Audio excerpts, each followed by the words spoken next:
Kwento ko lang sa inyo, yung may bunso kaming kapatid, dahil 7 nga kami magkakapatid, no?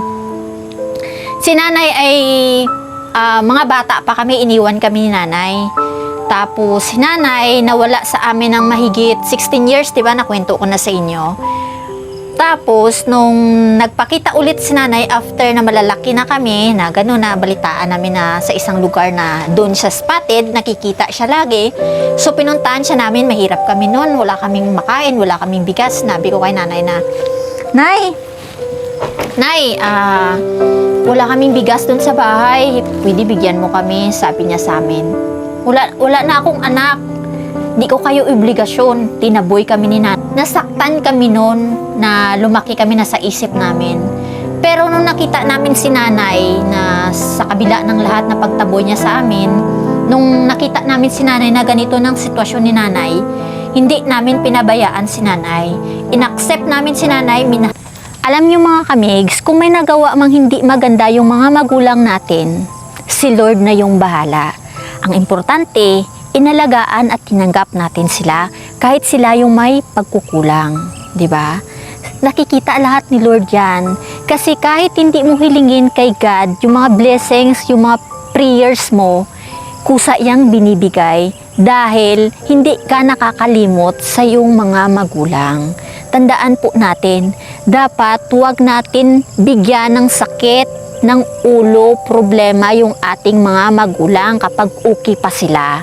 Kasi dapat kung mahal mo yung mga magulang mo, maghanap ka ng trabaho. 'Di ba? Maghanap ka ng trabaho para sila, bigyan mo sila ng pera, masaya sila. Po.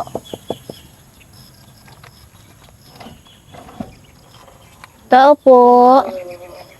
Pika po!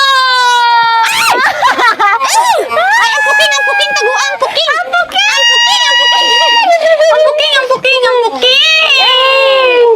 Electric fan nun siya. Ang puking! Dayo?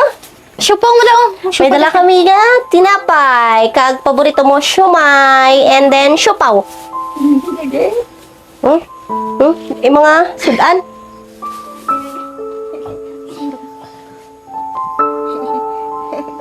Syupaw na, paborito niya na, syupaw na.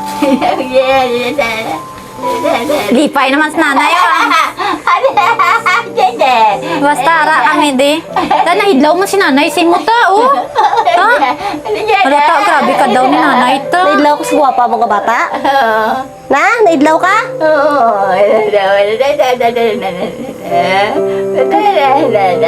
Patangi, ketchup.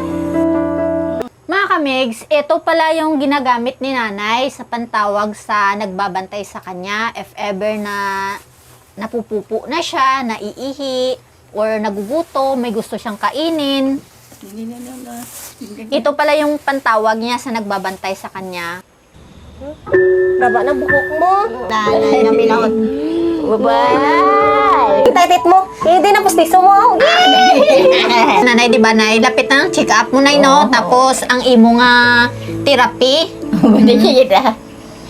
Na kwarta, nay. Wala iman mong ipa-check up ko pa ni sa isa. Wow, daw, kwarta bata na, nanay. Buang mo Manam na ganyan, ipa-check up ko pa ni kay ano. Wow, daw, tanang kwarta.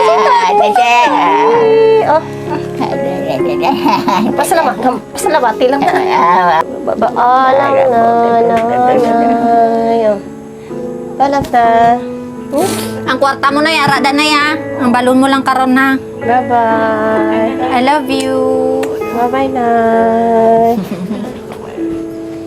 I love you. Ang kwarta mo, halungan mo na dira. Ha? Ihatag mo kang kulyo na, pa-check up mo na, tapos ibayad sa therapy mo, ha? Sige na muna, namihapo na kayo, ha? Love you.